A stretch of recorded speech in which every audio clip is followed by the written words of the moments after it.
Are you listening? Damn.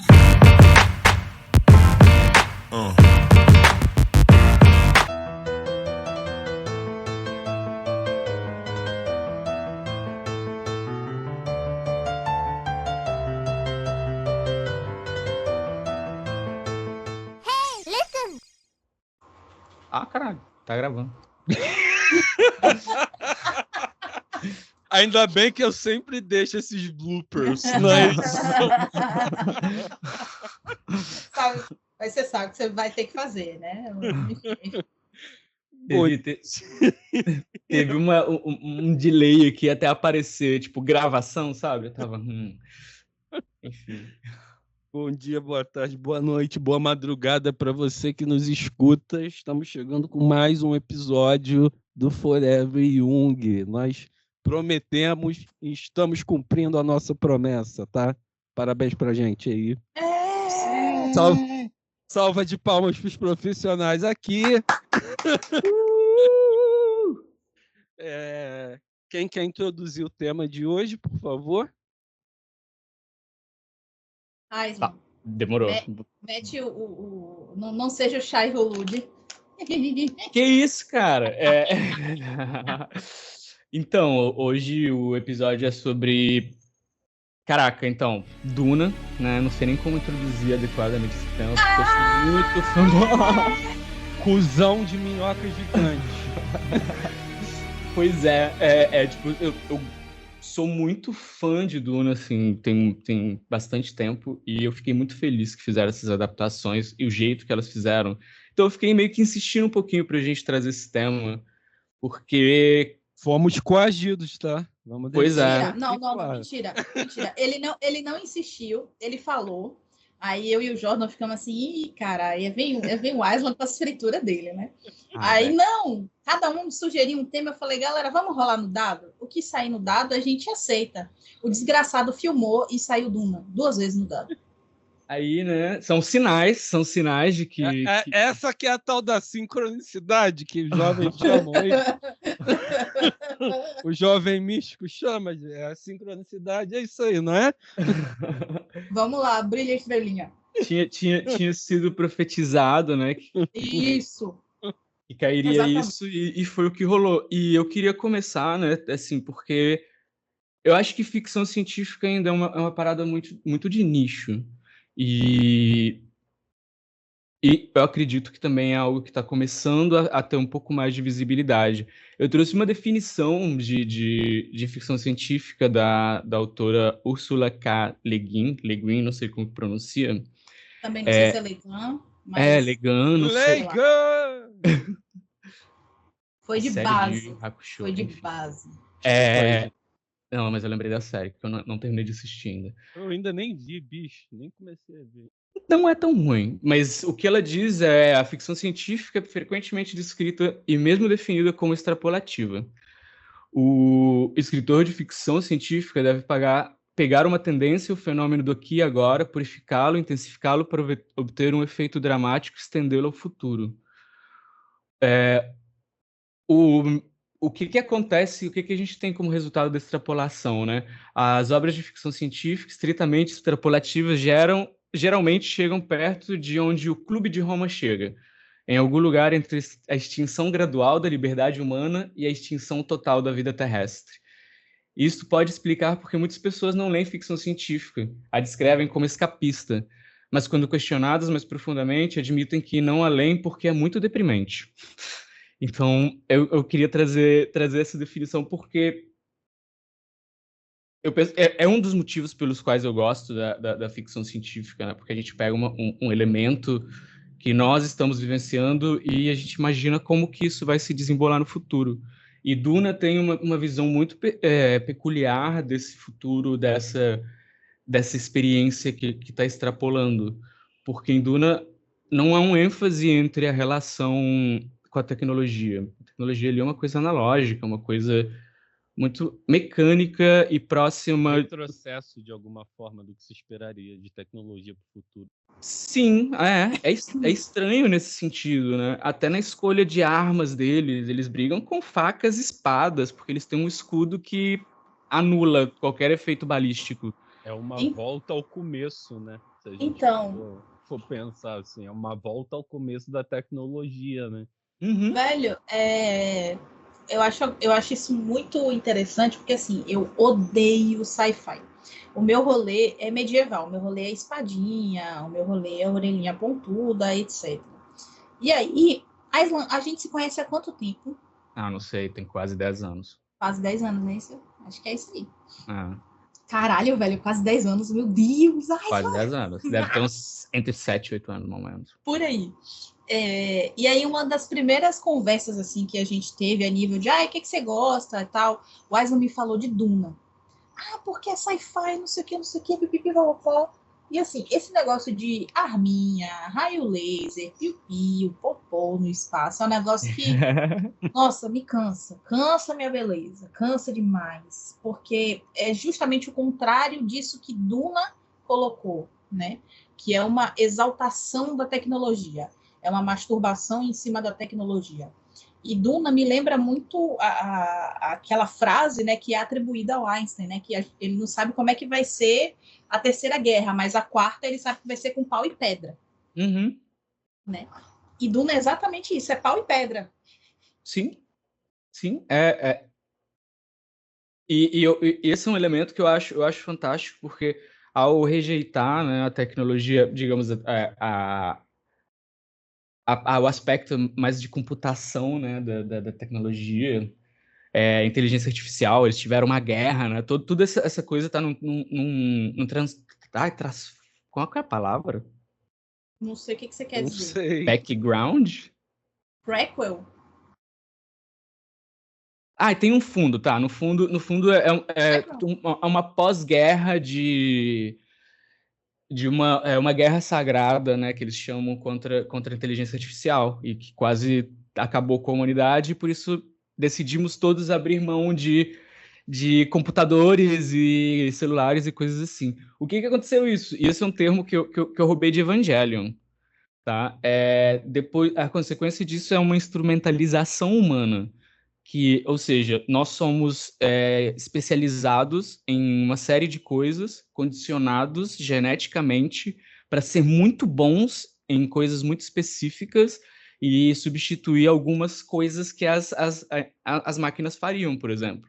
Então tem algo assim como se fosse uma classe de personagem, como se fosse um tipo de pessoa, de ser humano, que ele é muito bom fazendo coisas lógicas, computando dados.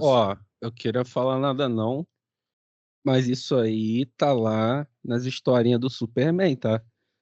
Uhum. Krypton gerava as pessoas Sim. justamente para de acordo com o que os genes prediziam, né? Sim. Não, as crianças não eram mais concebidas de maneira natural, né? Não havia mais parto natural em Krypton.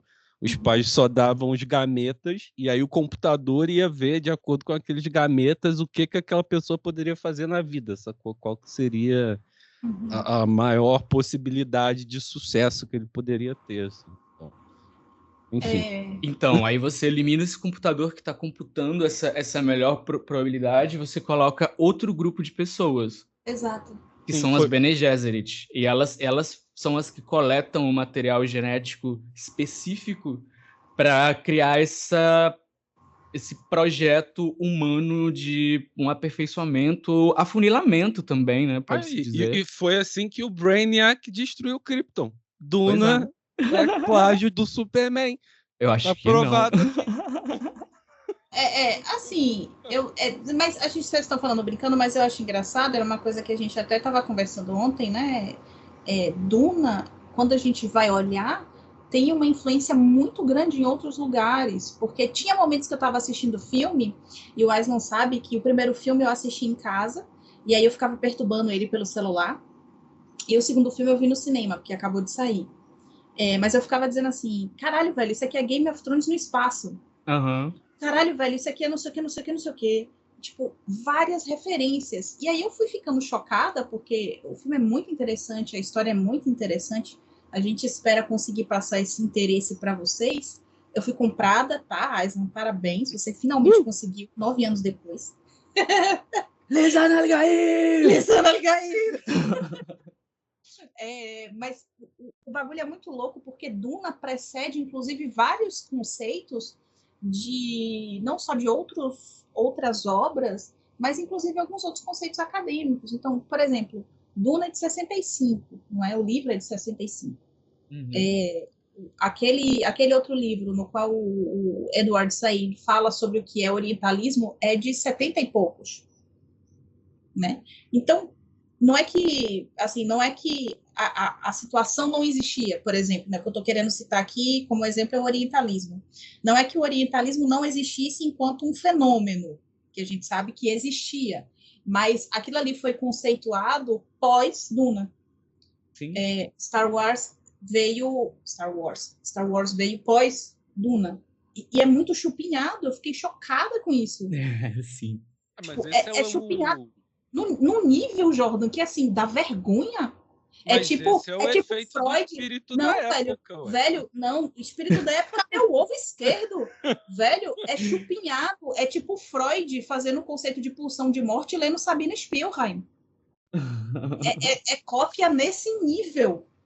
Ainda defendo que o Zeitgeist age justamente dessa forma, assim.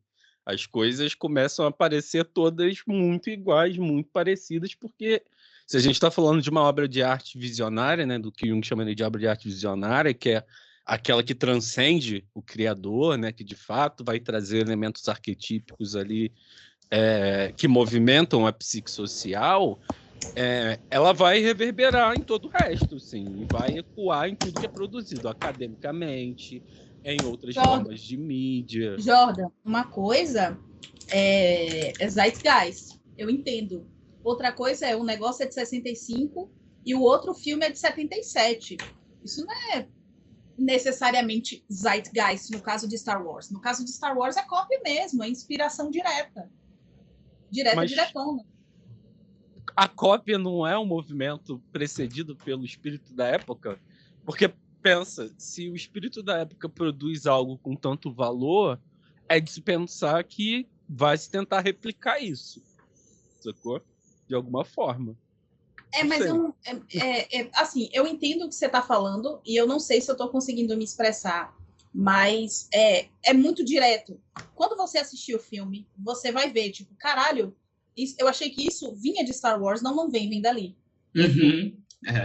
Assim, eu acho, com certeza, entendeu? O George Lucas leu Duna e com certeza ele falou, nossa, esse cenário aqui eu vou super usar, sabe? E eu não duvido que ele tenha falado isso. Então, gente... Não, mas é isso, tipo, o Zeitgeist, no caso, eu acho que é assim, vamos falar sobre o espaço, né? 1969, a gente chegou à Lua, corrida espacial, BBB, o Zeitgeist era o espaço, essa nova fronteira que o homem estava cruzando.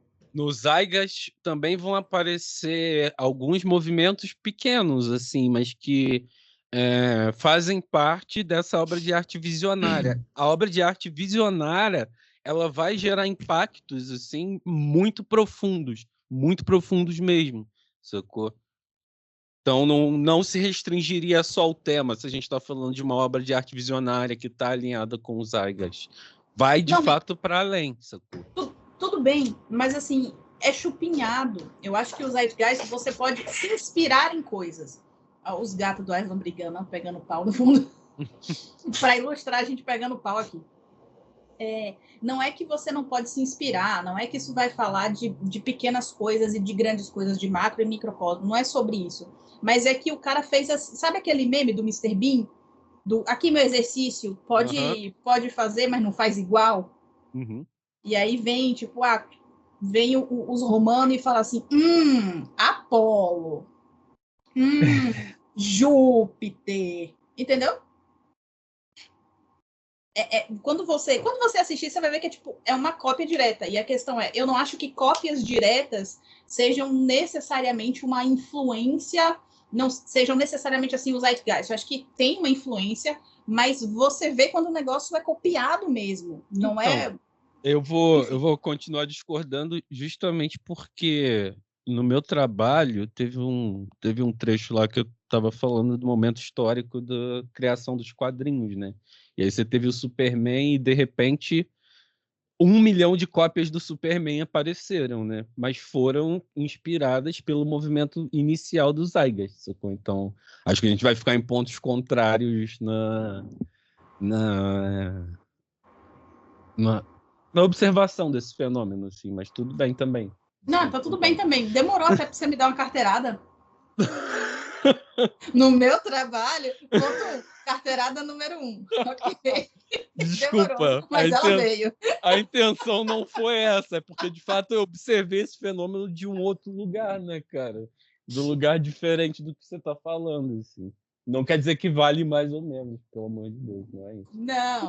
Eu não tô me sentindo diminuída pela carteirada, eu só achei que demorou.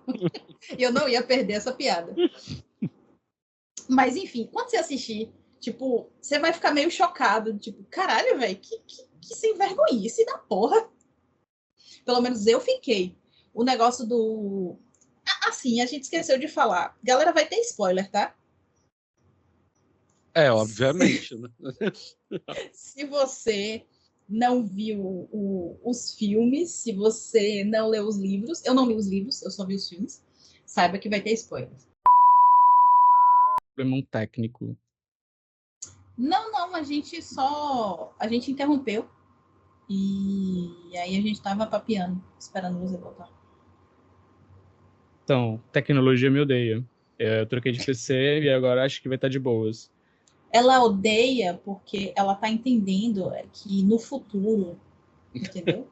Exatamente. A IA vai dominar o mundo, né? O chat GPT vai... A gente vai entrar em guerra com ela, a gente vai conseguir vencer, eliminar ela e as coisas vão voltar a ser da forma certa. O chat GPT vai dominar o mundo, hein? Eu tô entendendo a perseguição, Aislan. Você é o Lisan Al-Gaib. Lisan Al-Gaib. Não sou. Desculpa, eu não sou. O Paul também dizia isso. Humilde você, Aislan. Lisan Al-Gaib. Só o Lisan Al-Gaib diria isso. Só queria dizer que está tudo sendo gravado e nada vai ser retirado na edição, tá? Só para vocês estarem cientes. Não, tá tranquilo, tá suave. Mas aí a gente saiu um pouco da discussão do Zeitgeist, pós-carteirada, etc. E não eu... foi uma carteirada, cara, porra. Para. Vai fazer eu ficar me sentindo mal falando assim. Fica se sentindo mal não, bebê. Vem pra cá, eu faço a massagem de você e faço cafuné. Tu sabe muito bem o quão escroto eu sou quando eu quero dar uma carteirada. Eu sei, então... eu sei. É bruto. Eu já vi, eu não recomendo.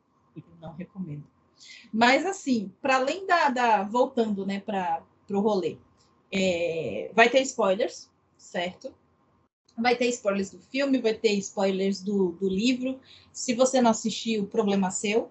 Se você não leu, foda-se. Entendeu? Tipo, sério, o negócio tá aí desde 65, bicho. Vai ver, tá com preguiça de ler? Tem influenciador pra caralho no TikTok. Tem influenciador pra caralho no YouTube. Você chega lá, Duna, digita. Aí você vai ver a aspiração toda. Eu fiz isso, não tem por que vocês não fazerem, certo? Então... Disclaimer feito. O Aislan que tem conhecimento muito mais profundo da obra porque ele lê os livros. Eu não li ainda. Estou decidindo se eu vou ler. Porque é livro pra caralho. E pelo que eu entendi, a história vai ficando cada vez mais esquisita com o passar dos livros, até a gente chegar no grande clitóris do mal, que é o Deus Imperador. Eu vou deixar que vocês coloquem Leto segundo Atreides no Google Imagens. De nada, tá? Ele é o grande clitóris. Nada vai mudar essa imagem da minha cabeça. Inclusive, Jordan, se você tiver com o Google aberto, faça isso. nesse momento. Bota assim, Leto 2, né? O 2 pauzinho romano, Atreides. Leto, e aí, 2, Atreides. Google Imagens.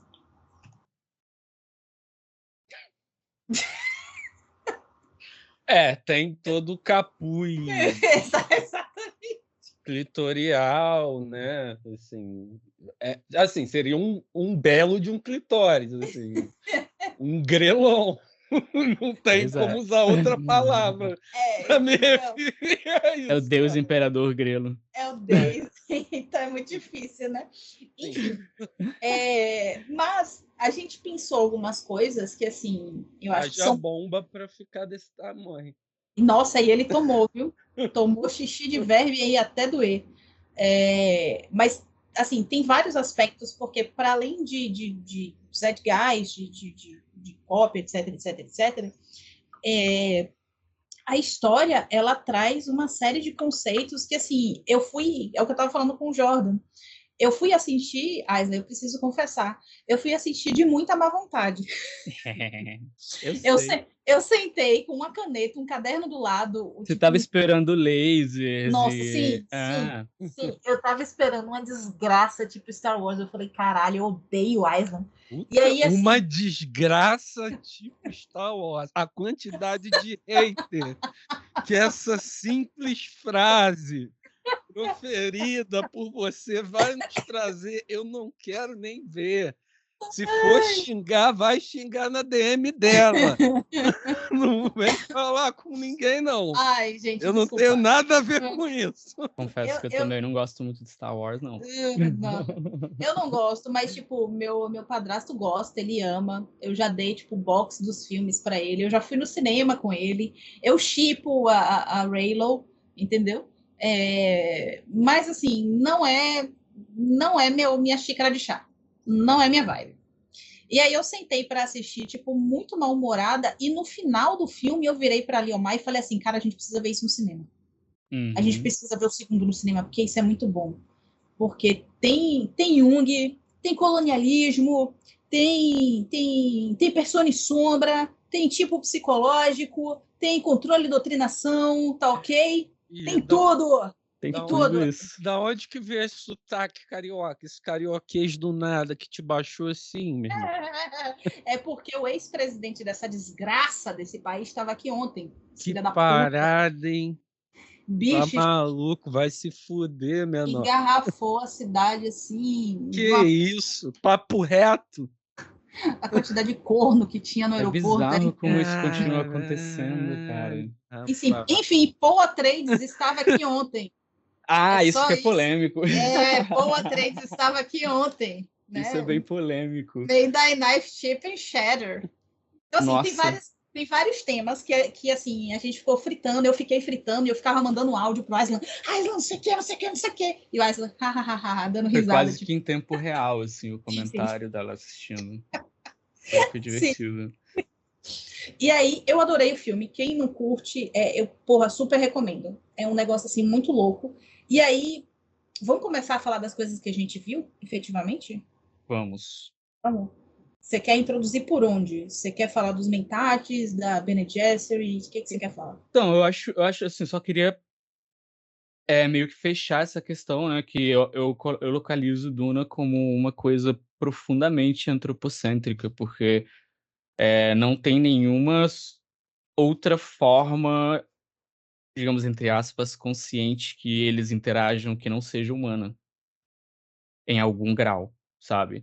Então, todos os elementos que Duna vai trazer são elementos da humanidade. Aí vem a questão, né? Qual é a parte que Duna está extrapolando? O que vai ser de nós no ano 10.900 e não sei o quê?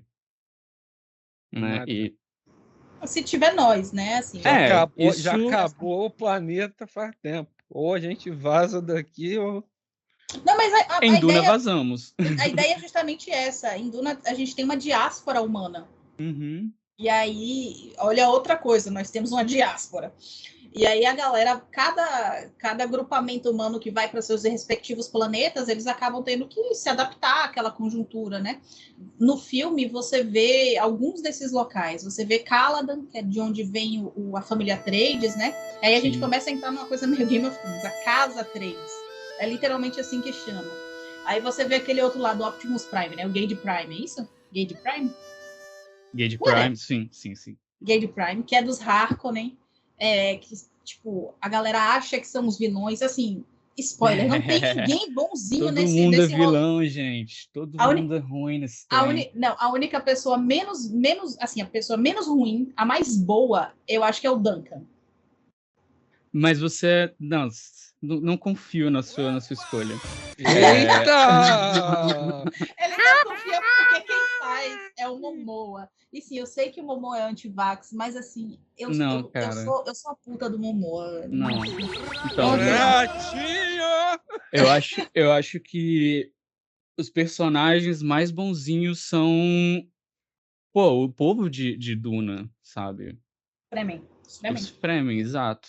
Hum. Porque toda a dinâmica desse universo, né, desse império, ela tá completamente focada nesse planeta, que é um deserto, mas é o planeta mais valioso do império, porque é de lá que eles tiram a especiaria, né? E a especiaria é o fio condutor de toda a narrativa, porque ela é a fonte econômica do Império, ela é onde se posiciona o poder, e em Duna é o único lugar em todo o universo conhecido que tem especiaria.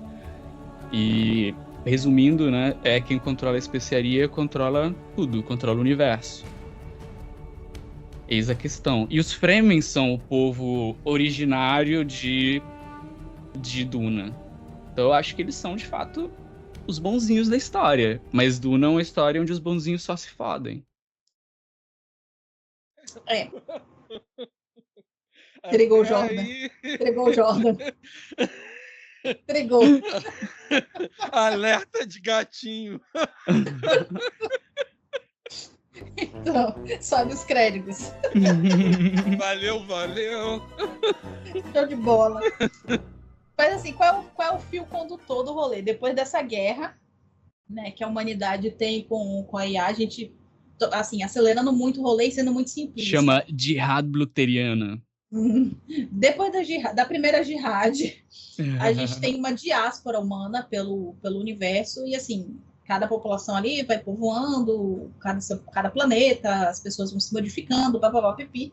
Chega num ponto em que se tem um império, né, intergaláctico, alguma coisa assim, e esse imperador tem várias casas nobres, cada uma mora em seu planetinha, e elas respondem ao imperador. Eles descobriram essa substância, o spice ou melange, não é isso? Melange, não? Especiaria, assim, pra... Especiaria, porque eles chamam spice em inglês, né? Spice. Eu chamo de tompeiro. Na minha cabeça, é um tompeiro. É um tompeiro. E tem gosto de canela, tem cheiro de canela também. E no filme brilha que nem glitter. Então, tipo, uau. Meu eu Barbie, meu eu menina. Mas aí é complicado. A gente já teve aqui no Brasil história triste de gente botando coisa que brilha na boca, lá o Césio. Caraca, então não vai nessa onda de Indianara, não. Esse capítulo do Brasil foi... Não, esse é só trágico. A gente tem capítulos mais tristes. Mas aí tem esse tompeiro, rolê aí. Esse tompeiro, que, pelo que eu entendi, ele não só aumenta as capacidades mentais dos seres humanos, né? Mas ele também ele é altamente viciante. E além dele ser altamente viciante, ele ajuda nas viagens intergalácticas de maneira a facilitá-las. Então, é droga, né? É ambiente de droga. É isso, é ambiente de droga, é ambiente de petróleo, é ambiente do que a gente estava conversando ontem, né? É toda e qualquer coisa que, de alguma forma, o colonizador veio extrair do colonizado. Então, se a gente pensa na África, a gente pensa em ouro, a gente pensa em marfim, a gente pensa em pessoas. Se a gente pensa na Amazônia, a gente pensa na biodiversidade, a gente pensa na água. Se a gente faz um transporte visual até direto para o Oriente Médio, a gente pensa no petróleo, a gente pensa no próprio tempero mesmo, né? Noz moscada, enfim. É o colonizador arrombando o mundo. A partir do momento que eles descobrem que esse planeta é o único lugar do universo conhecido que produz essa substância. Essa droga. Vamos dar o nome certo aí para isso daí. Não, mas de fato porque a galera vai viciando. A galera vicia nisso, né? Ao ponto de não poder deixar o planeta. Ao ponto de não poder deixar o planeta e a ponto de os Fremen, que é a população que é do planeta Arrakis, eles ficam com o olho azul, mas não é tipo o olho azul tipo o nazista Sayajin, não. Mas é o olho todo, né? Acho que, pelo menos, a ideia que me deu é isso. Não é só... Sim. É É o olho esclera, é todo o que olho fica todo azul. fica azul, sacou? Fica um negócio bem Não, esquisito. não é só a íris, no caso. Não é só a íris, é a Em íris, a outras, esclera, a porra toda. em outras adaptações eu achei maneiro, porque, tipo, dá um efeito como se fosse olho de gato, sabe? Isso, tipo, meio que brilha, um negócio bem bonito. No filme ficou assim também, né? Só que por conta do filtro que eles usaram na fotografia, que era um filtro quente, não dá para perceber muito. Mas quando você vê aquelas cenas das mulheres, das religiosas ali nas cavernas, que você olha, é meio que fluorescente o olho.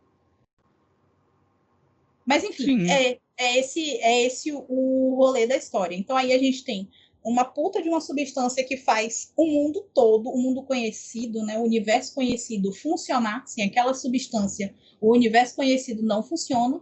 Você tem uma população que é oprimida, porque esse é o único lugar da galáxia que você tem aquela substância. E é um planeta completamente desértico.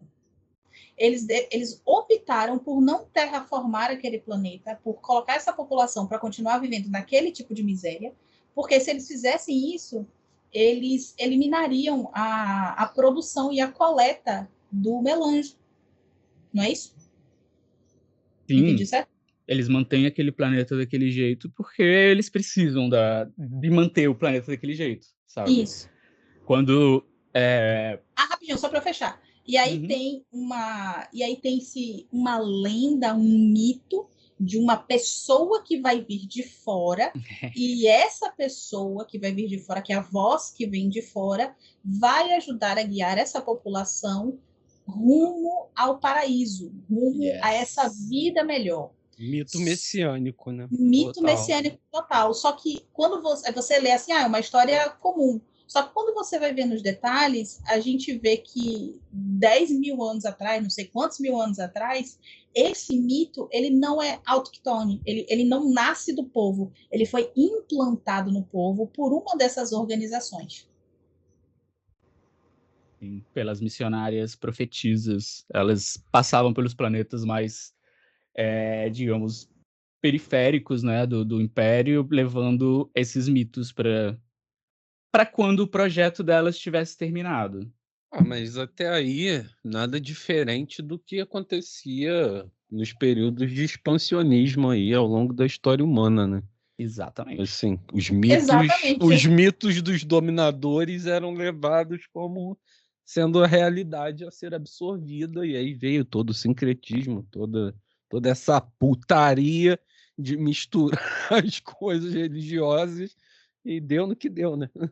Mas aí o rolê é um pouquinho mais pernicioso, Jordan, porque, por exemplo, quando a gente pensa no Brasil e nos jesuítas vindo para o Brasil e eles impondo a religião, a religiosidade cristã nos parentes, na população indígena brasileira, é diferente em Duna, porque elas se infiltraram na população, elas se tornaram as sábias daquela população, para então elas dizerem, a partir do uso do rolezão, porque o uso desse melange faz com que, se o Aislan me explicou direito, vê se eu entendi, faz com que as capacidades mentais da pessoa sejam expandidas a ponto delas funcionarem como se elas fossem uma máquina de previsibilidade. Elas começam a entender e a olhar as coisas por padrão. Então, elas começam a fazer vários cálculos matemáticos loucos de padronagem, e elas olham que, assim, seguindo esse padrão, daqui a 5 mil anos vai surgir uma pessoa com essa genética, a probabilidade XYZ, então a gente precisa preparar o campo para que isso aconteça.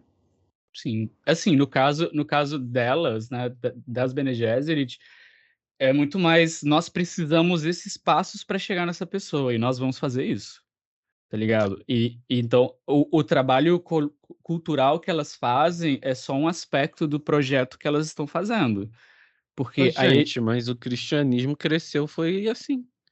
Exatamente. O cristianismo cresceu se infiltrando nas bases populares, assim. Sim, Então, e não é à toa que as missionárias que vão para esses planetas, elas são chamadas de missionária protetiva. Missionária protectiva, né? eu acho que o fato delas fazerem uma movimentação que é mais cultural do que necessariamente violenta não afasta da ligação com a maneira como as coisas ocorreram no mundo real, sabe? Porque se a gente fala, por exemplo, da colonização, né? Às vezes falta até a palavra certa para a gente se referir ao que foi o genocídio que houve em terras brasileiras, mas enfim. Se a gente for pensar nesse período, a construção das escolas, a catequização e tal, houveram muitos padres que, na verdade, eram não violentos, assim, trabalhavam por um viés que era muito mais de culturalização do que qualquer outra coisa, né? Então, havia assim, esse mesmo movimento também, saca? Sim, Mas eu não sei, sim. porque eu não vi o filme, né? Não sei Não, mas até é isso que a onde gente eu tá... posso comparar, mas... Mas é isso, você pode comparar ao ponto de você colar um em cima do outro, porque a figurinha é a mesma. Sim. É a mesmíssima. A diferença é que a capinha é diferente, sabe? Mas o livro é o mesmo, a história é a mesma. E quando você obriga uma outra pessoa a assumir a sua cultura, isso também já é violento. Mas o que as pessoas não percebem é que as Bene Gesserit, elas se infiltraram na população, elas não vieram, tipo, Sim, elas não chegar impuseram aqui. algo do nada. Isso. Diferente Elas do... meio que moldaram a cultura deles Exato, de um jeito exato. muito mais sutil, de dentro, sabe? Isso. Porque aí ficou parecendo, ao longo dos anos para a população, ao longo dos milênios, dos séculos, blá, blá, blá, que aquilo brotou da população. Sim, sim. Gente, história do cristianismo primitivo. Com certeza, mas No início não havia imposição à força. Mas é. No início do cristianismo não havia, ué. Isso Então, vem depois. E também veio depois em Duna. Exatamente. No início era, olha, temos esse Jesus aqui, ó. Você quer saber da palavra dele? Ele é maneiro. Chega aí. A gente acredita até em reencarnação ainda. Porque se você não sabe, a reencarnação fazia parte do cristianismo, mas ela foi retirada num dado momento.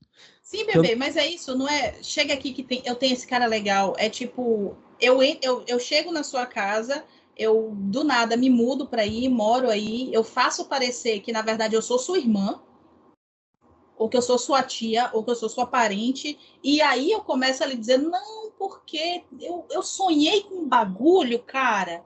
E aí eu vou construindo um negócio com você. Elas não chegaram e tipo, vem ver isso aqui. E eu acho que a gente está esbarrando aqui numa falta de conhecimento mesmo, assim, porque os processos evangelizatórios, pelo menos do cristianismo primitivo, eles eram muito semelhantes do que você está falando, assim, as viagens relatadas pelos apóstolos, por exemplo, as cartas dos apóstolos, vão muito mais nessa direção, não era impositivo. Eles não tinham nem como ser impositivos. Ainda.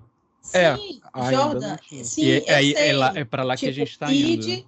Ide evangelizai, mas não era um ide evangelizai, não era o Paulo chegando na Ágora e falando para os coríntios, carta aos coríntios, não era ele mandando a carta para a galera, era ele chegando em Éfeso e tipo, olha, eu sou morador de Éfeso, eu sou um de vocês. E a partir daí ele, olha, eu tenho um negócio para apresentar para vocês, eu sonhei com isso, eu tenho a visão além do alcance, eu bebi esse negócio aqui, esse xixi desse verme, e eu tô prevendo que isso vai rolar, entendeu? Eu entendo o processo de evangelização, até porque acho que não sei se o Wesley foi cristão em algum momento da vida dele. Não sei. Vamos ter que comentar. Ok. Mas é ligeiramente diferente, não é um id evangelizar, é um negócio em que elas fingiram que elas estavam tendo revelações e que elas faziam parte do povo. E isso que é muito doido, porque com o passar do tempo, o negócio se naturalizou. Sim. Ao ponto da galera acreditar que essa é a nossa lenda. Tipo, pelo que eu entendi, em Arax você tem esse Lisan al-Gaib, essa voz que vem de fora. Mas em outros planetas, outras histórias, você teria essa mesma figura, Com esse outros mesmo nomes. Messias, com uma história parecida e outros nomes. Mas seria sempre uma pessoa vinda de fora. É tipo Aí assim, aquela sim, vestimenta cultural Arquétipo. varia.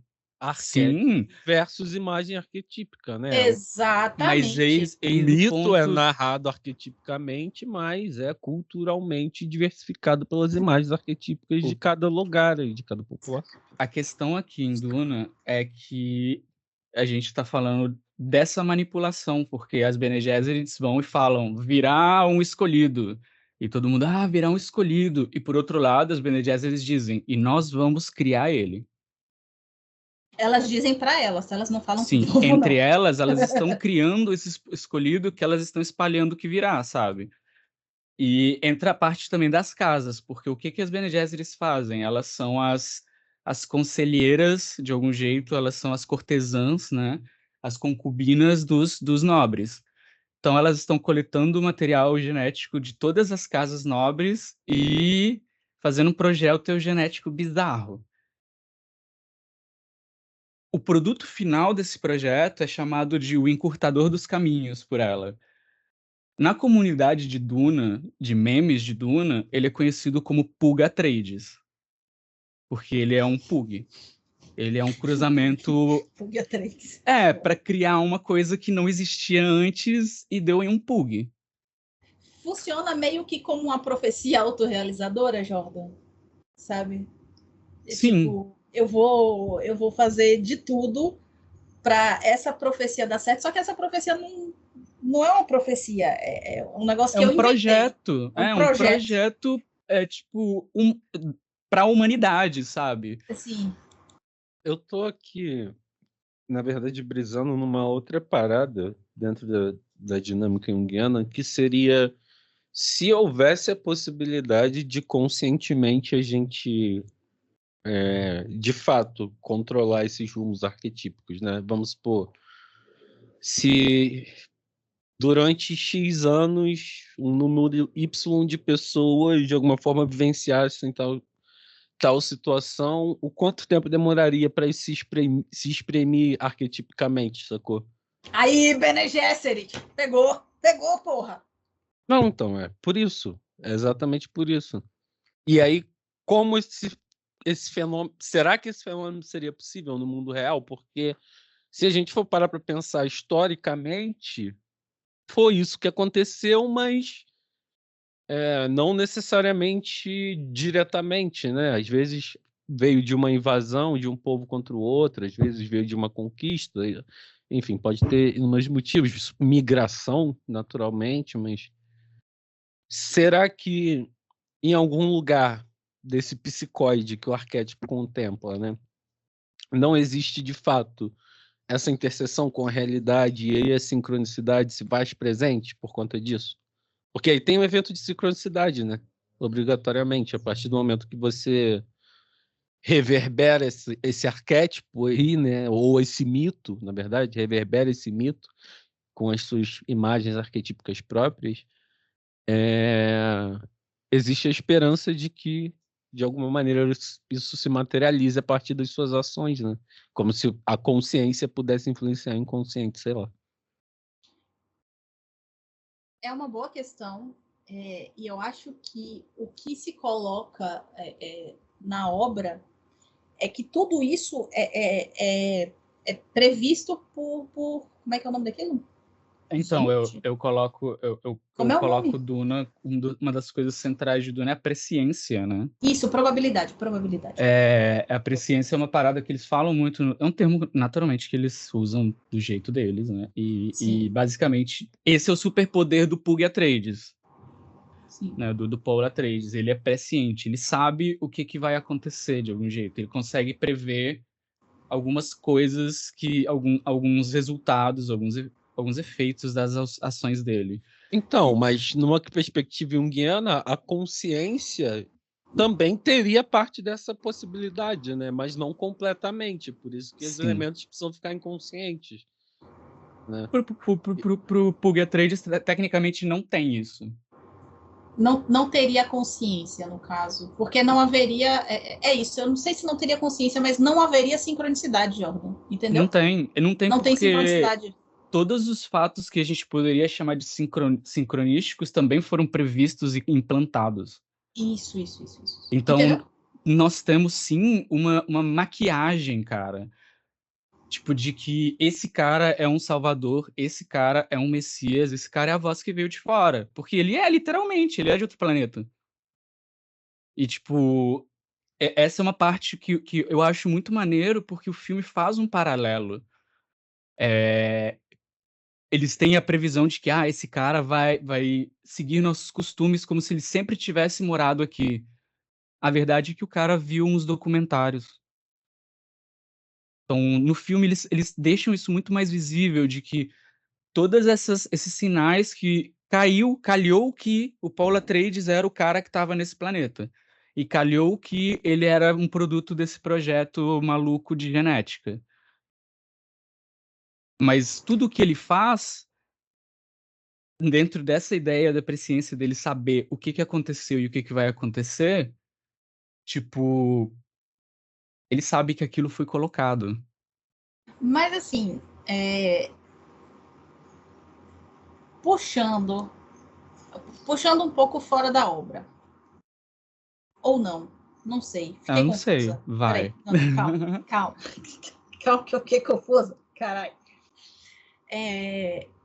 Eu acho que a crítica poderia ser aplicada no sentido de: será que nesse ponto a psicologia analítica é um negócio válido? Será que tudo isso que a psicologia analítica coloca como um postulado não seria apenas uma profecia autorrealizadora da humanidade funcionando nesse esquema? Entendeu? Eu acho que essa é uma crítica que poderia ser feita. O que vocês acham? Eu acho maravilhosa essa ideia. Quando eu falo sobre essa consciência interagindo nesse inconsciente, construindo esses mitos e esses arquétipos, é nessa direção, assim. E aí eu, de fato, não sei até onde isso consegue se separar por conta do caráter psicóide do arquétipo, né? Assim, ele está numa fronteira que não se sabe qual é. Então, sei lá. Lembramos que Não tem uma resposta. é no ano 10.900 e bolinha, então a gente é a parte da especulação, né? O personagem que Paulo Atreides ele é impossível de existir. Porque isso seria nada mais, nada menos do que um self encarnado. Se a gente for pensar analiticamente, seria isso, né? Porque o self, em tese, é onisciente, onipresente, onipotente sobre todas as outras instâncias que residem no inconsciente e na consciência, né? Cara, e eu acho que essa é uma parte muito doida, assim, de pensar Duna, porque é o que os Fremen vê. Eles veem isso. Caraca, ele sabe de tudo, ele vai levar a gente pro paraíso, ele sabe do que aconteceu e do que está por vir. Eles veem isso e o Paul, de fato, tem algumas habilidades que indicam que ele sabe isso. Mas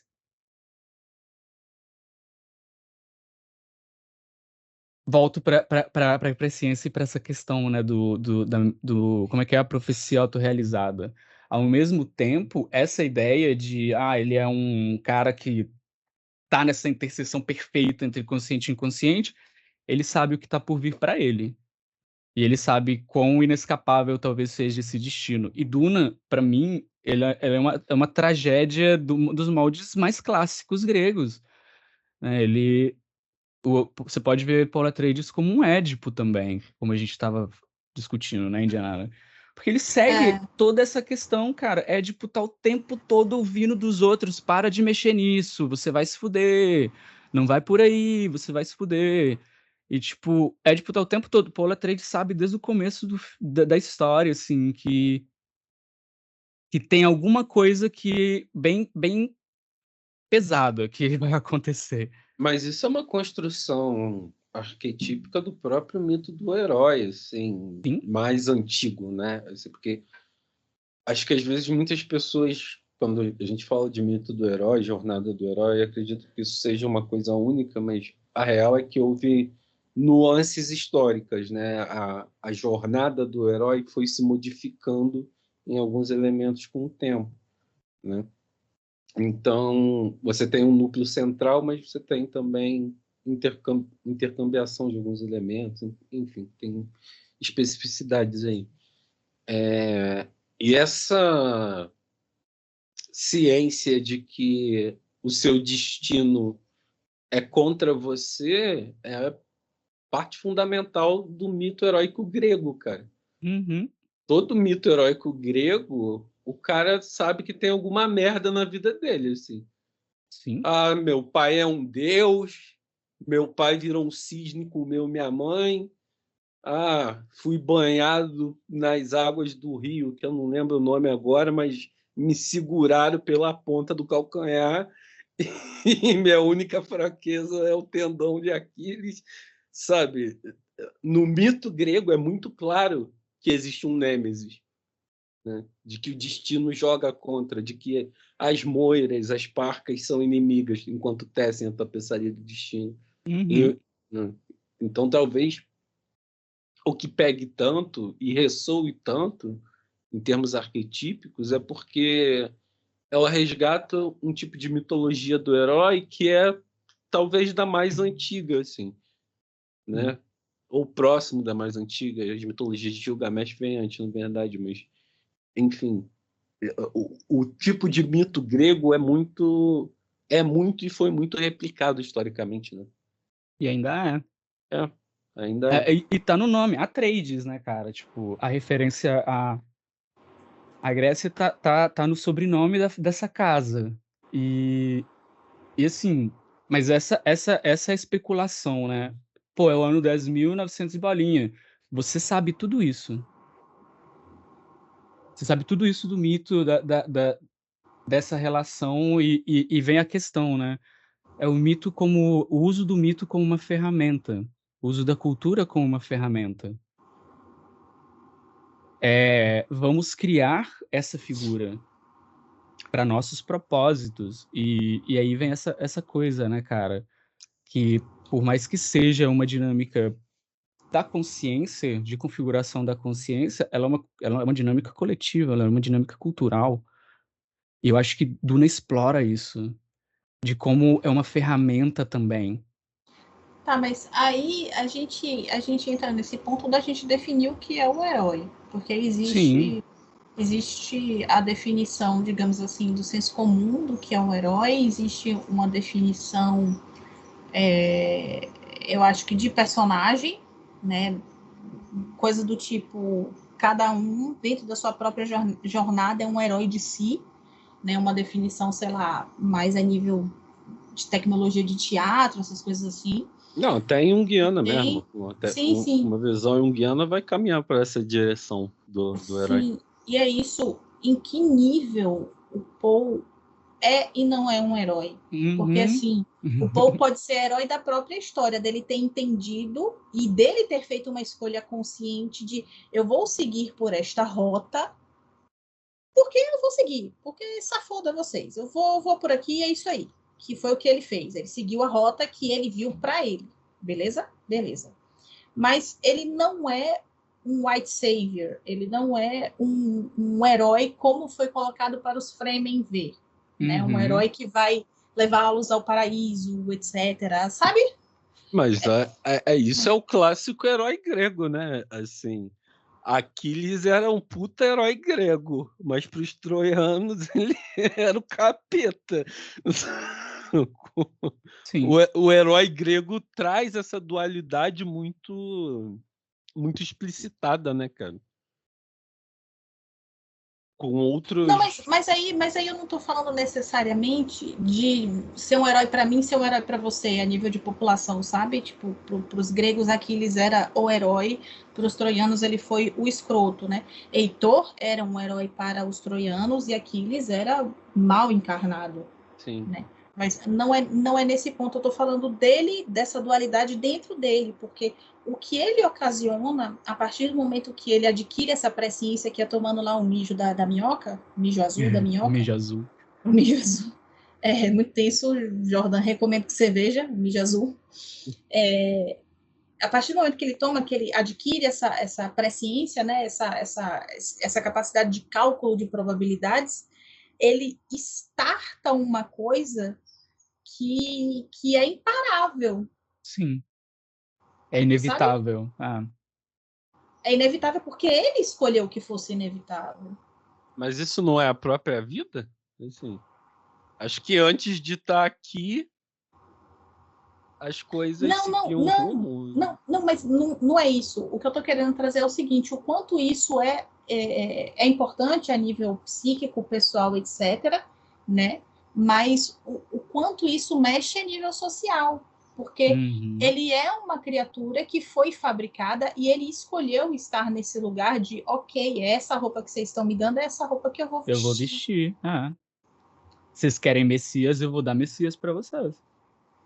E isso cria um movimento de massa que é muito igual aos movimentos sociais no estilo fascismo, no estilo nazismo, no estilo bolsonarismo, É, entendeu? porque não se relaciona com a pessoa, né? Se relaciona com a imagem arquetípica ali representada, né? Isso, Ou as imagens, né? No caso. o Paul ele decide vestir a capa do arquétipo. Ele Sim. decide colocar isso e dizer, não, eu sou isso mesmo. Eu sou o fulano de tal. Eu sou a voz que vem de fora. Tem uma cena, a cena do discurso dele no filme 2, Jordan, é um negócio assim, que é o que eu tava falando com o Aislan. No É cinema, forte. é forte demais, porque no cinema tava todo mundo assim, vibrando, tipo, pô, Atreides é o herói, e tipo, eu tava que nem a Shani, que é a namorada do Peter Parker, a Zendaya, eu tava que nem a Zendaya, tipo, desesperada, porque eu tava sentindo que ele colocar essa capa nele, ele ia criar um movimento de massa que, tipo, ia varrer o mundo, né? Lembra lá Uhum. de E Votan. ele Ele ia estava vestir fazendo isso. e ele estava fazendo isso de uma maneira muito consciente. Sim. Eu falei com a Aislan que assim, o cinema todo estava vibrando e a emoção para mim foi tão forte. A cena é muito boa, Jordan, muito boa mesmo. Timothée Chalamet, puta que pariu, o menino Toyota Chevrolet meteu, arrasou. arrasou demais naquela cena, meu Deus. Que eu tava assim, velho, por dentro eu tava, velho, isso vai dar merda, mas eu tava arrepiada e sentindo a força do discurso dele. Eu comecei a chorar dentro do cinema. Eu falei, meu Deus do céu, as pessoas não estão enxergando que isso vai dar merda, Uhum. E, assim, sabe? isso é uma parada que essa adaptação simplesmente brilhou por isso, porque é uma questão de leitura, sabe? Em uma primeira leitura, Paulo Atreides é um herói sim, cara. Você vai nessa. E o livro também, ele não coloca tanto atrito nesse sentido. Então, é muito fácil você ler Duna e falar, pô, é sobre esse cara que tá retomando o trono, a casa do pai dele, tipo, tá levando os Fremen pro paraíso. Esse cara é foda. Mas, na verdade, o tempo todo ele tá consciente de que, ele tá usando os Fremen. O pai dele falou anteriormente: este planeta tem o poder do deserto, e o poder do deserto são as pessoas. Então, desde o primeiro filme, ele já fala: pô, me ajuda com os Fremen a detonar os Harkonnen, a retomar meu assento. Ele já tem esse projeto, bicho. E, e eis a questão, né? Ele veste essa roupagem para cumprir esse projeto. O pessoal dele e como figura messiânica o que ele está prometendo para eles. E o que acontece? Violência. É pura violência o que acontece. Esse é o resultado do. Eu tinha uma pergunta nesse Uhum. caso, assim, porque se existe esse movimento que fortalece o social em detrimento do individual, será que existe realmente algum interesse próprio que sobre? Porque talvez só o que reste seja a coletividade aí. Pode haver Aí, um. aí, Esse pegou. é o ponto. Isso, esse é o ponto. Obrigada, você conseguiu dar forma a uma coisa que eu não estava conseguindo É dar. exatamente esse o ponto, cara. Porque aí tem um engolfamento do que é coletivo e inconsciente para cima de qualquer onisciência Sim, de self que possa haver, sacou? sim. Porque E, o o caráter arquetípico do inconsciente ainda vai continuar sendo maior, né, do que o luminoso. E é isso que a gente estava falando sobre o ato dele beber o que eles chamam de água da vida, que é o xixi lá da minhoca. Do minhocão. É que a gente estava fazendo um paralelo que talvez isso fosse ele mergulhar no inconsciente coletivo, porque isso faz ele ter acesso a todas as informações. É tipo, você precisa, eles até falam, né? Você precisa conhecer o passado para construir o futuro, para ver o futuro, um negócio assim. Então, no momento que ele tem acesso a todas as decisões e todas as consequências do passado, ele consegue fazer previsões mais apuradas. Mas a água da vida já faz uma alusão direta ao que o Campbell vai chamar do elixir que o herói adquire ao longo da jornada, né, cara? Sim. E, através desse elixir, o herói se modifica e adquire habilidades sobrenaturais, de alguma maneira, né? Exato. Depois disso, ele para de ser Paul Atreides. Sim, ele é o herói. E todo herói é sempre coletivo, não existe herói individual. Porque o que precede o arquétipo do herói nesse sentido, né? A imagem arquetípica do herói se mover é sempre a coletividade. O sacrifício do herói, a morte do herói, a apoteose do herói só vem depois que ele se perde. Não existe mais sujeito, só existe outros, né? E aí é o vem sacrifício do ego, né, man? O famoso sacrifício do ego. Sim. E olha essa parte porque, saca só, ele é o Messias das Bene Gesserit. Ele é o Messias dos Fremen. Ele é o herdeiro da casa Atreides. Olha esse monte de gente botando um monte de coisa em cima desse Pug. No final ele aceita. Sim.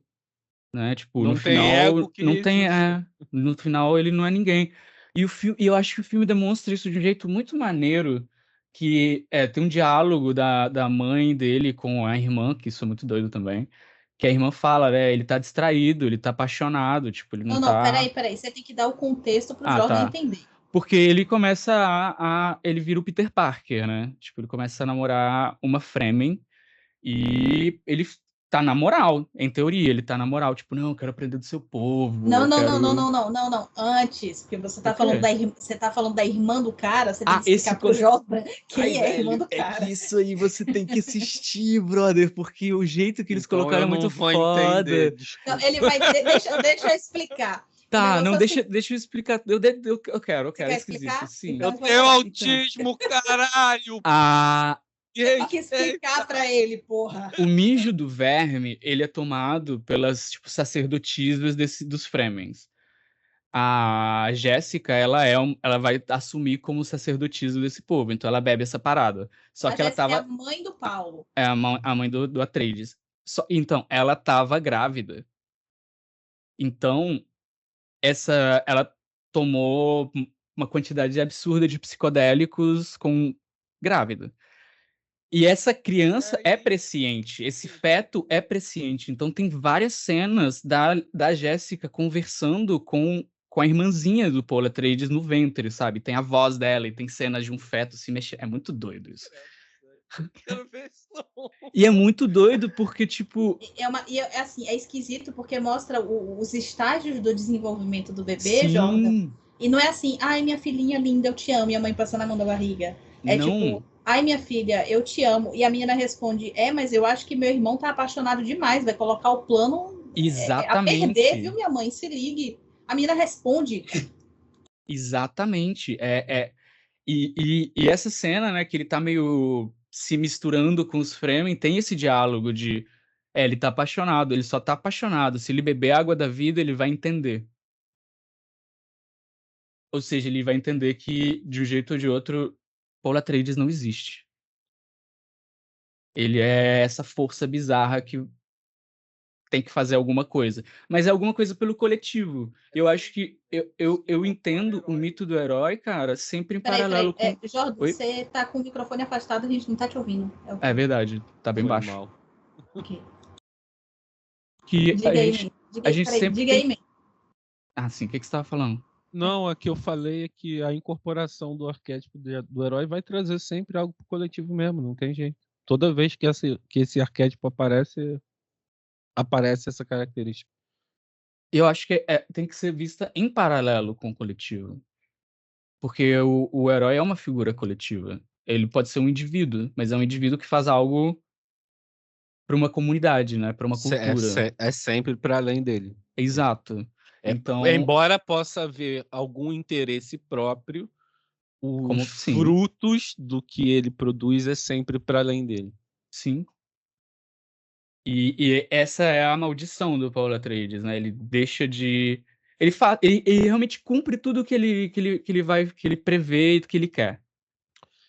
É o que se chama de híbris, de alguma forma, assim. Uhum. Vai perseguir o herói em todo o seu caminho e no fim vai se cumprir.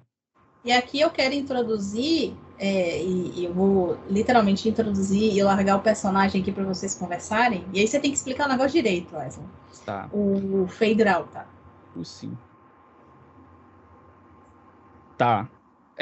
Ele tem uma linha de sucessão de possíveis messias, né? E o Feyd-Rautha, ele é o Paul Atreides da casa que é imediatamente colocada como os malvados, que são os Harkonnen. Eu vou mandar enquanto você tá falando, eu vou mandar uma imagem pro Jordan ver. Sim, faz isso. Eles são brutais, o planeta deles não tem cor, basicamente, e é uma cultura muito mais baseada em dor, sofrimento, tortura e tudo mais. O Feyd-Rautha, ele tá nessa mesma linha de construção genética, e ele é a aposta de todo o Império para parar esse Messias. Tipo, ele é o que vai assumir, porque esse Messias vai assumir o trono de Duna.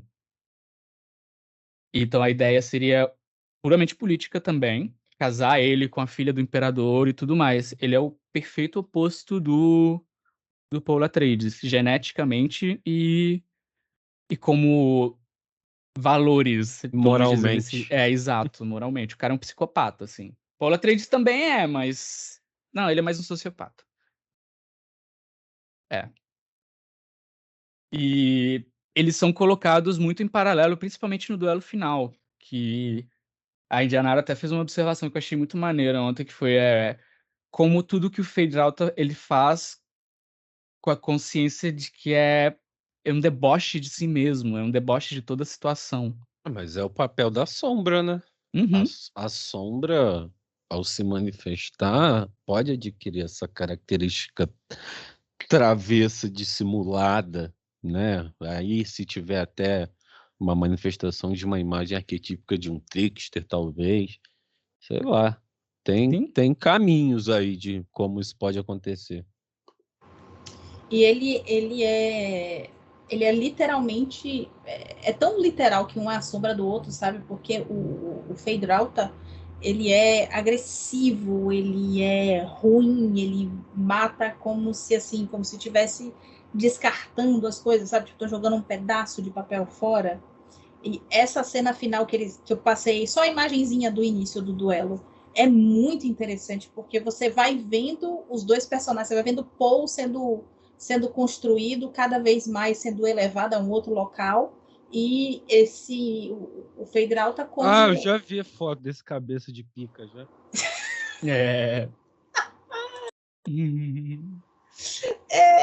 Que ele ainda beija o tio, né? Porque eu acho que o Harkonnen lá, ele é pedófilo, não é? Ele pega criancinhas. Os Harkonnen são... É uma história que, assim, você acha que vai simplificar? Não vai. Ela vai ficando mais esquisita. Isso, assim, do ponto de vista visual, eu acho genial, porque o filme passa essa estranheza.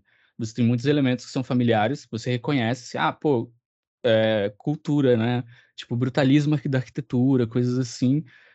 Mas tem muita coisa que é estranha. Então, eu acho que essa parte do não familiar que tem mesmo no universo de Duna, ele conseguiu traduzir visualmente, ele conseguiu trazer na música, sabe? Nos rituais esquisitos que eles fazem. E aí a gente descobre que é esquisito, mas não é, né? Que Mas a gente não estava é. conversando ontem, né? Os Fremen, que são os Freemen, que é, digamos, a tradução quase literal do nome do povo Amazigh, que é o povo do norte da África, que eram conhecidos como os Berberes. Então, assim, você vai olhando, ai, que safadeza, sabe?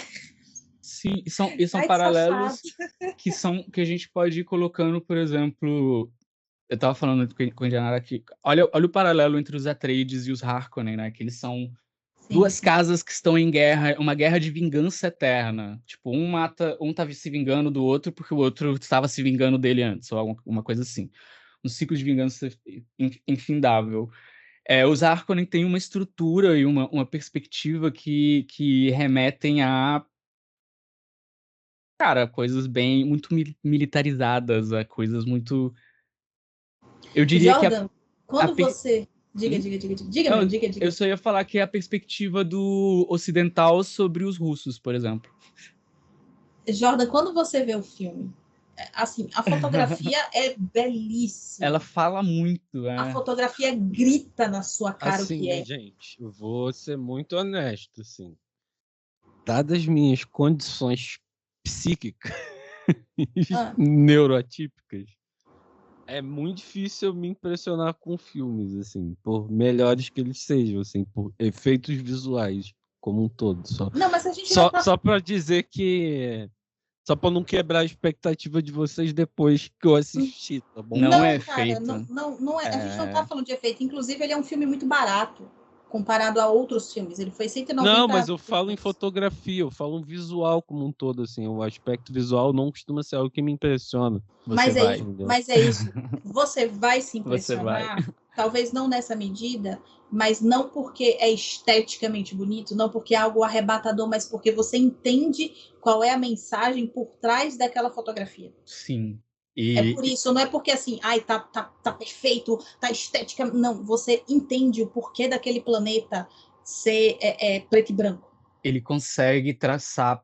Ele consegue traçar paralelos, deixar paralelos É. para você entre os planetas, entre o que cada cultura de cada casa tem como talvez destaque, o que chama mais atenção. E essa atenção, né, que existe entre os Atreides e os Harkonnen é basicamente quem vai dominar o commodity. E é uma tensão que a gente cara, é isso, é uma tensão Commodities, oh quase que Deus. é a tensão ocidental que nós vivemos, porque nós temos Paul Atreides como um representante do Ocidente, como um messias ocidental, e nós temos os Harkonnen como um representante de algo que assim, eu não vou dizer, não é comunista. Desde o ponto de vista americano é. Ou talvez uma É, visão mais Mas estereotipada de um russo Guerra Fria, assim. sim, Algo é, nesse sentido. com certeza é, Aislan, porque sim, assim, a questão da burocracia, da organização, é, deles serem repulsivos, eu acho que é, deles serem exato. Porque diferentes, aí faz sentido com os Zygas, né? né? 65 era É, essa visão que o mundo tinha da Rússia. Ninguém sabia o que acontecia Sim, na Rússia de fato. Guerra do sim. Golfo, né, Guerra Fria e tipo, e é quem vai dominar o planeta que produz essa commodity Sim. que domina todo o império. E quem decide isso, porque no final do ano é feudal, né? Quem decide isso nem são as casas, é o imperador. Então é o imperador que está optando quem é a opção mais viável para ele colocar essas casas. E atrás do imperador tem as Bene Gesserit controlando também tudo isso. Então toda a ideia do Paul Atreides em paralelo com o Feyd-Rautha é que o Paul Atreides é um herói para os Fremen, mas ele de fato é um vilão para todo o império. Sabe o que Porque parece?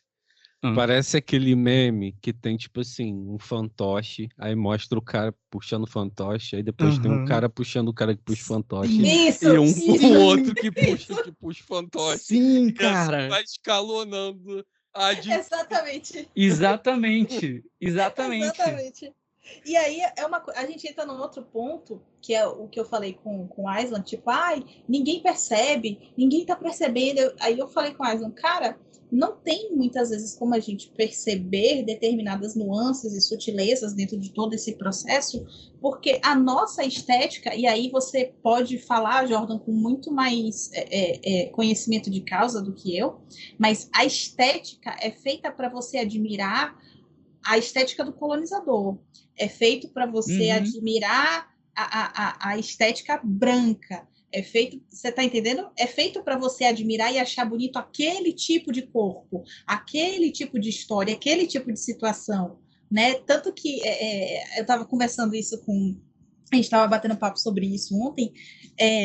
O quão que muitas vezes eu estava assistindo o seriado de Avatar, o The Last Airbender, que saiu agora, né? Com os menininhos mais orientais e tudo, etc. E assim, eu tava falando com o Aislan que eu sempre fui fã do Zuko. Sempre achei o Zuko maravilhoso. Eu gosto pra caralho do Zuko. Sempre achei o Zuko lindo. Personagens. E aí eu, tipo, tava assistindo o seriado e eu percebi o momento exato em que uma voz que não era minha falou comigo. Que eu pensei assim, nossa, esse menino que tá fazendo o Zuko, ele é muito bonito. E aí eu percebi quando a voz veio e falou, mas ele tem uma cara de chinês, né?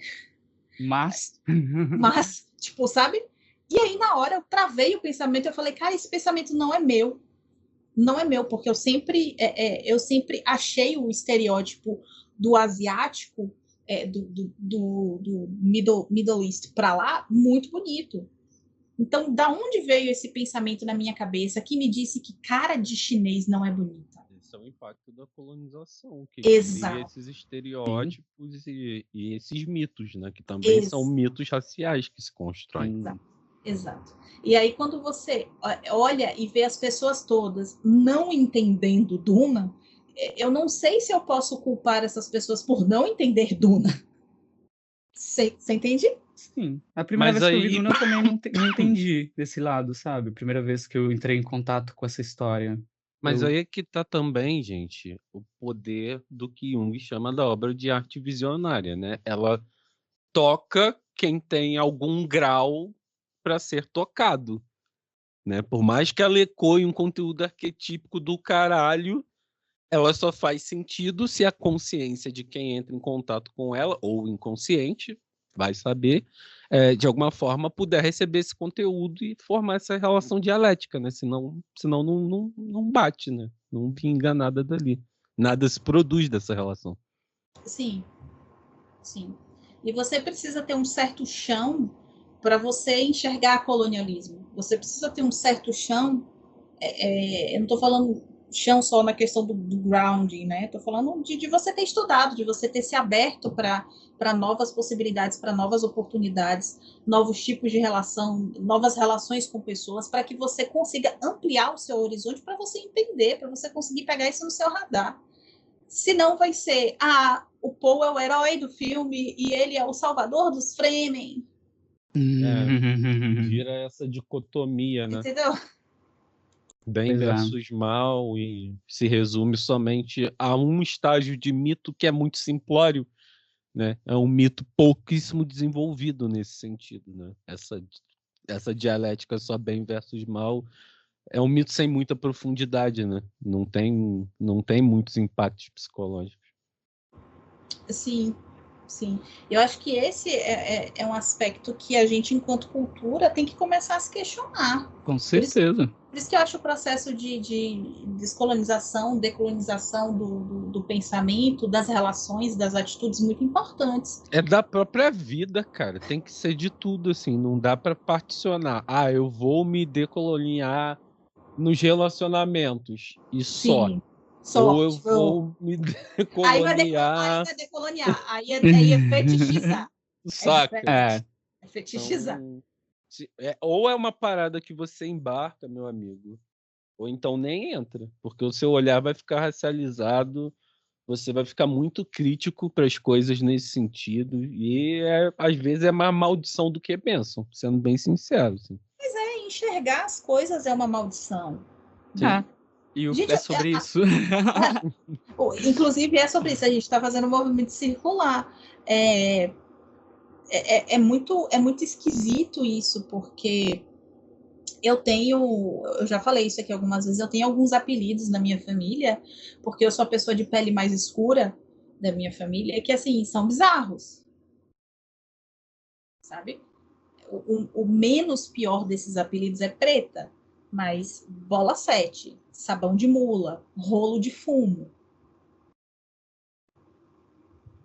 Então, quando Exato. a gente e eu não sou uma pessoa retinta. E quando a gente para olhar, minha família é completamente inconsciente do que eles estão falando. Não, você é moura, né, cara? Sim, Tipicamente moura.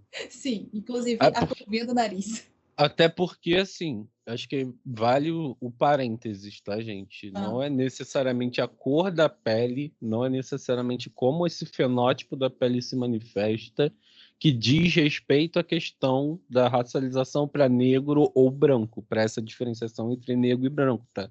Sim. Assim, a cor tem muito pouco a ver, senão a gente não teria pessoas negras que são albinas, por exemplo. Automaticamente elas seriam consideradas brancas. Sim. E não teríamos toda uma tonalidade, uma colorização, né? Várias possibilidades de tom de cor dentro do que representa estar racializado como uma pessoa negra. Tá. É uma cebola de 30 quilos, né? Não Sim. é só uma coisa. Mas eu estou fazendo justamente esse recorte para discutir o quanto, às vezes, a gente está num lugar de determinada ignorância, não no sentido da ignorância brutalidade, mas no sentido da ignorância desconhecimento. E que no momento que você escolhe sair, no momento que você escolhe se descolar, não tem como você colar de volta. Sim. Tipo, eu não consigo ouvir mais esses apelidos e não sentir incômodo, sabe? Quando era criança era uma coisa. Quando era criança era uma coisa, quando era adolescente era outra. É o clássico mito da caverna, né? Porra! Depois que sai...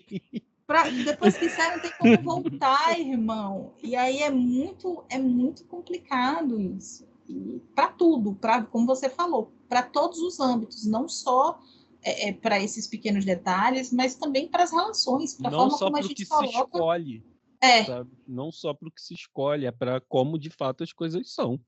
Tipo, não dá, velho. E é muito doido, porque para funcionar, e eu acho que isso fala bastante sobre o filme, e isso é sobre a nossa psique também, para as coisas continuarem rodando da forma que elas são, precisa ter um nível bruto de inconsciência.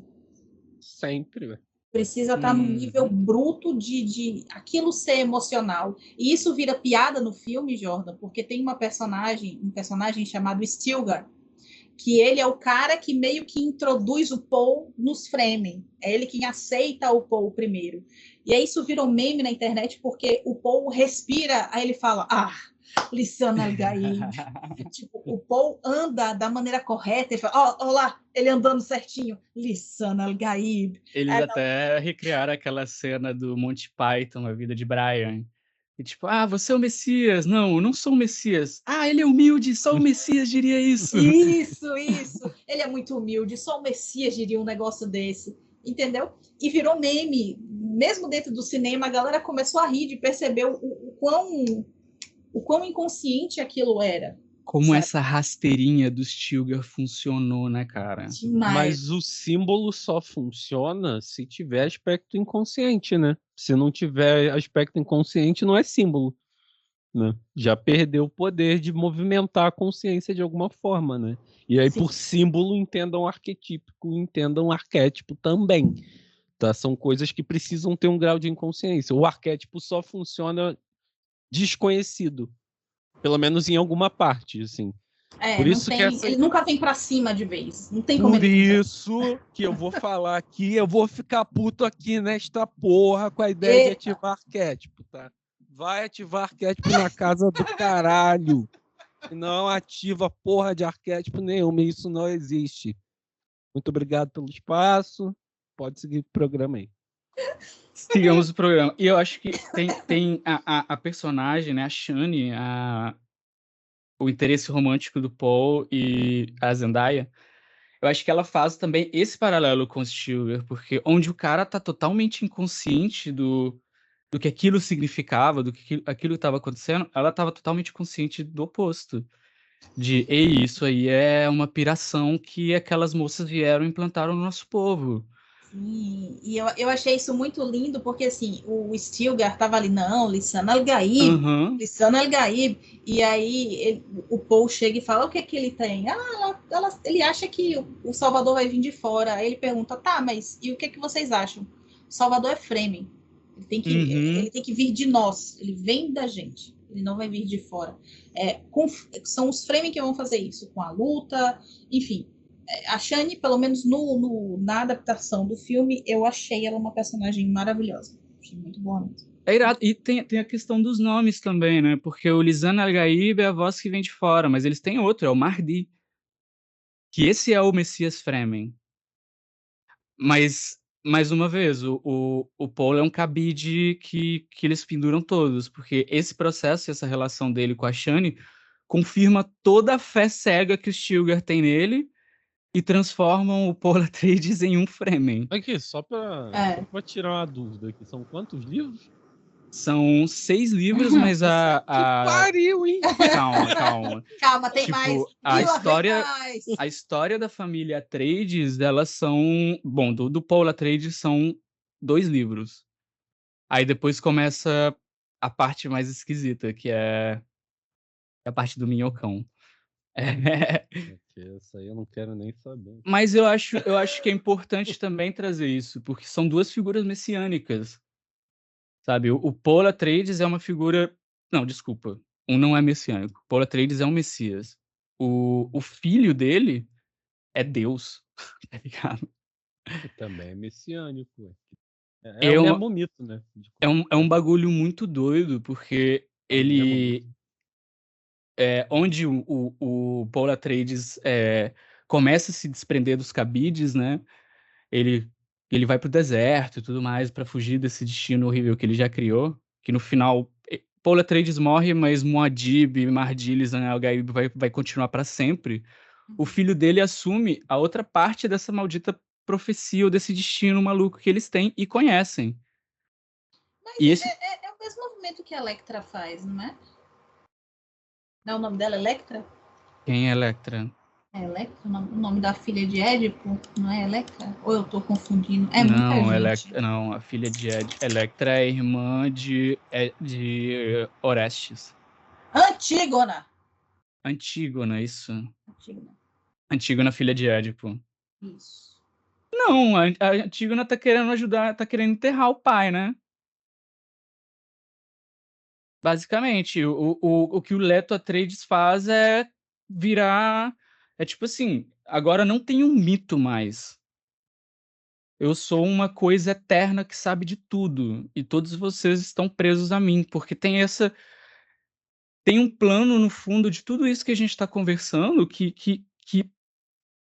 é a parte aqui que eu vou soltar e sair correndo. O mito como estrutura coletiva, né, como digamos, carruagem da cultura, sei lá, foda-se. A gente pode confiar nele? Ou a gente pode dizer que tá falido o mito do herói em certa medida?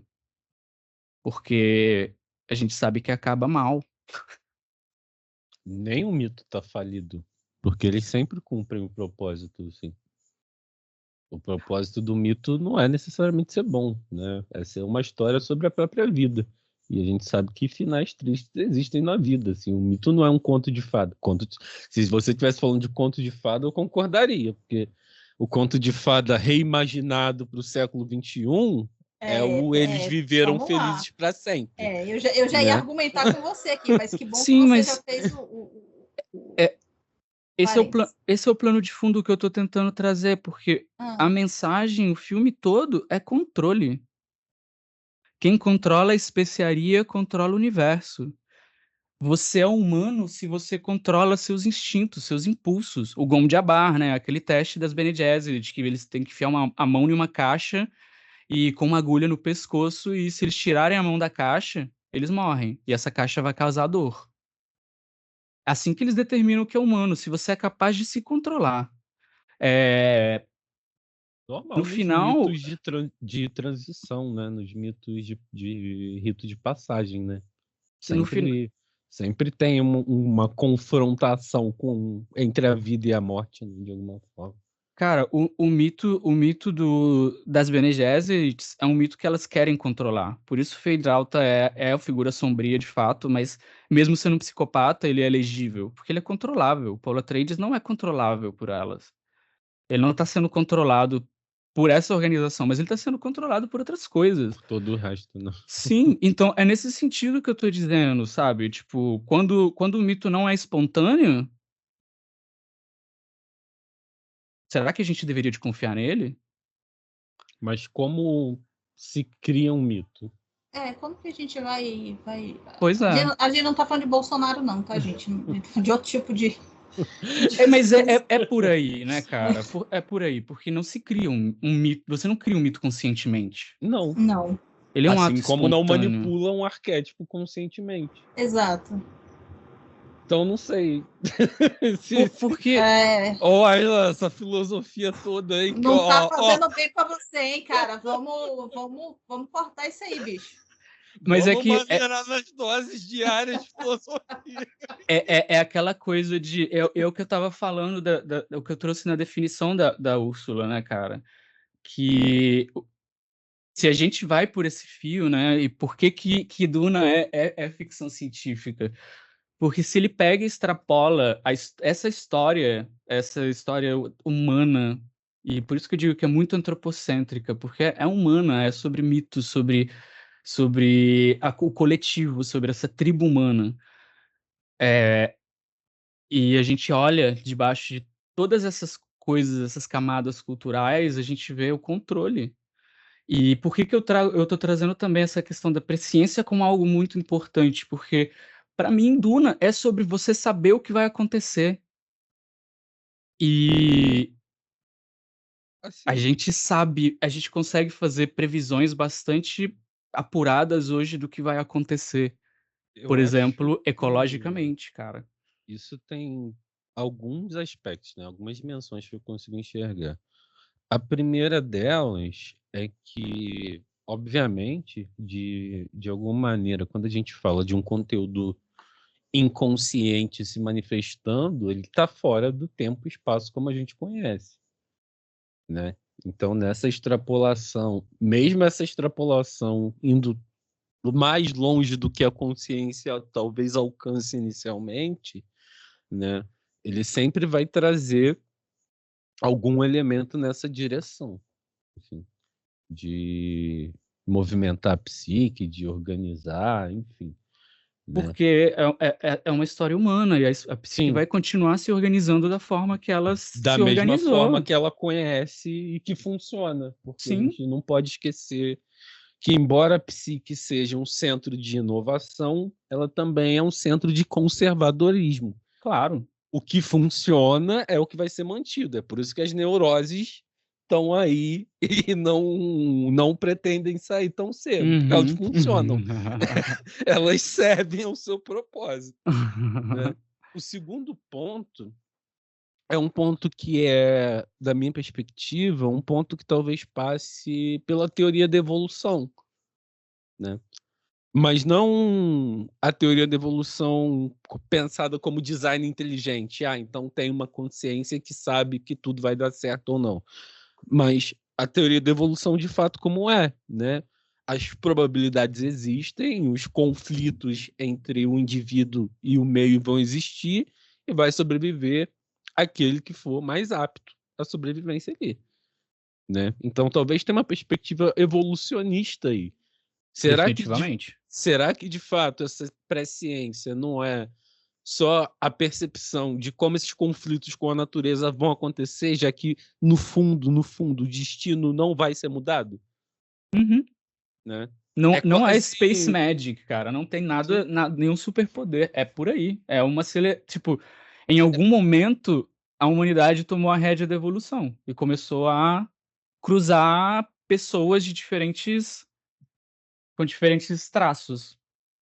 E pensando aqui agora, assim, eu acho que me traz até uma correlação quando a gente pensa com o mito das moiras ou as parcas, né? Porque elas tecem o destino, mas elas não enxergam sobre ele, né? Elas vão fazer, mas elas não vão poder ver no que elas não vão poder ver para interferir, Uhum. Assim, Ah, elas... não, são duas figuras mitológicas diferentes. As moiras, elas não podem interferir por outras razões. As parcas, que é aquela galera que divide um olho só, é diferente. Ah, olha só. São duas não figuras. sabia. Informação sacerdotal. São duas figuras diferentes. Mas as moiras, de fato, elas não podem interferir. Né? E aí, não podendo interferir nesse destino que vai ser traçado de qualquer jeito, né? Não tem como mudar o que vai acontecer, sacou? E aí, talvez dê para pensar até um pouco numa filosofia mais oriental do Tai Chi, né? E do flow das coisas, assim, de que tudo vai estar sempre em movimento, sempre, né? E não tem como fazer nada quanto a isso. Ou você resiste ou você acompanha. E é sempre mais fácil acompanhar o movimento, né? Para os caminhos que ele vai, de alguma forma. Né? Vocês me deixaram deprimida. É o trabalho da ficção científica. É por isso que eu não gosto dessa merda. Mas eu gosto desse exercício, sabe? De especular sobre como vai ser nossa cultura, nossa sociedade. Claro que é extrapolar o fato de se a gente vai Tá maluco. chegar até 10 mil anos se importar adiante, demais coisas com assim. o mundo. Eu sou introvertido. Jamais mano. que eu vou fazer um negócio desse. Mas Eu acho divertido. eu acho que o Aislan é a questão da curiosidade. Porra, eu vou gastar meu tempo e minha energia me preocupando como é que o mundo vai estar daqui a 10 mil anos. Eu não quero saber agora como é que o mundo Mas tá. mas eu acho que é aí que tá, mano. E essa é uma pira e é uma brisa que eu tenho tido muito forte ultimamente. E eu acho que Duna também me faz pensar sobre isso. Que sim, você é indivíduo, eu entendo. Mas você, como membro de uma espécie, você deveria estar interessado, Sim. tá ligado? E E eu por acho que isso é o conflito persona-ego, né? eu acho que isso tá muito no cerne tipo, da obra Duna, e isso tá muito no cerne dessa brisa atual que eu tô tendo. Tipo, cara, sim, você tem uma existência individual. Paul Atreides é um filho da mãe, tá ligado? Que caiu num planeta deserto e ele não quer estar lá, talvez. E ele tá bolado. Mas pra humanidade, entre aspas, ele tem que fazer um monte de coisa. Mas Tá. como todo mito que é solar, né? Porque aí tem um mito solar, né? De transformação, de mudança, de renovação, de seja lá o que for. Como todo mito que é solar, esse movimento vai ser um movimento que visa a individuação, né? E a individuação é tentar equilibrar o que é social e o que é individual, né? Chegar no que funciona, né? No caso dele, ele se dissolve no coletivo e foda-se, né? Não. O Paul? Assim, tipo, ele faz o que tem que ser feito, e ele realmente ele vira Bran Stark, assim, eu não sou o Bran Stark, eu sou o Corvo de Três Olhos, sabe? Sim. Mas Messias de Duna, que é o filme que vai ser feito em algum momento, né? Você vê que não, cara, ele sabe o que Paul Atreides ainda existe. E isso eu acredito que vai ser muito na relação dele com a Shani. Tipo, ele existe, ele sabe o que ele fez, ele odeia o que ele fez, e ele quer sair disso. Então, é aí onde você vê que ele se descola do manto do Messias ainda dentro de um mito messiânico. Que ele fica cego, vai pro deserto. Mas aí sim, cabe a gente dizer que é uma jornada de individuação, né? Porque ele mergulha para sair. Mas assim, tem outras coisas que a gente foi feitando, a gente foi brisando em relação à Duna, só que eu acho que por um episódio tá bom, a gente pode fazer que nem o Denis Villeneuve, a gente pode fazer um Duna parte 2. Porque tem a questão da voz. Coisa, mano. Tem muita coisa. A questão da voz pra gente falar, eu acho que a gente falar um pouco dessa questão da ecologia, aprofundar um pouco mais nessa questão do controle, Então, de colonização, que eu acho que vai ser bem legal. Vamos combinar o seguinte, então. Me deem aí um mês para ver os 2 filmes e aí a gente faz uma parte 2. Que aí eu posso vir com um olhar diferente, talvez, e aí seria mais bacana. Tranquilo. Show. Suave na nave. Estamos gravando isso no dia 9 de março, um sábado, tá? Só para Ficar registrado aqui em cartório. Já é. Show. E assim, é uma piração que eu gosto de fazer com essas coisas. Eu fico feliz que vocês embarcaram. Não, fazendo o Pix, eu embarco qualquer coisa. Eu acho que eu gosto muito dessa questão de especular, sabe? Eu gosto muito, por isso que eu gosto de ficção científica, para especular, e porque a gente também pode ver alguns limites do que nós sabemos hoje tem. Então sabe? Falaremos futuramente da única coisa que de fato interessa em ficção científica, que é o afrofuturismo. O resto nada me interessa. O Solarpunk é legal. Solarpunk também. Solarpunk é legal. Solarpunk é meu ponto de virada. Mas é isso, aguardem, façam que nem o pessoal em 2021 aguardou Duna Parte 2, aguardem aqui Duna Parte 2 também. A gente vai bater bastante na galera de programação neurolinguística com a voz. Próximos capítulos. Ai, Jesus, como irritar todo um fandom. Também vamos provavelmente voltar a psicanálise, cultura e oh, meu Deus! coisas assim. Aguardem, tá bom? Aguardem. Acho que é isso então, pessoal. Ficamos por aqui. Espero que vocês tenham gostado. Lembrete importante. Quando esse episódio sair no Spotify, vai ter lá uma enquetezinha. Lembra de responder, por favor, que ajuda a gente a entender melhor como vocês estão vendo os nossos episódios, o que vocês estão achando. E lembrem-se sempre também de usar a opção de sugestão do Spotify. Tem como vocês mandarem sugestão pra gente poder estar sempre alinhado, né? Produzindo aquilo que faça sentido para vocês. Sigam a gente no YouTube, não esqueça, tá? O podcast está no YouTube, procure lá, Forever Young. Está no TikTok também com o mesmo nome. Está no Instagram com o mesmo nome. E é isso. Mais algum recado final aí? Busquem conhecimento. Lisa Nalgaí! Tá bom, né? Já foi vergonha ali o suficiente. Corta. Beijos, pessoal. Valeu, gente. Até.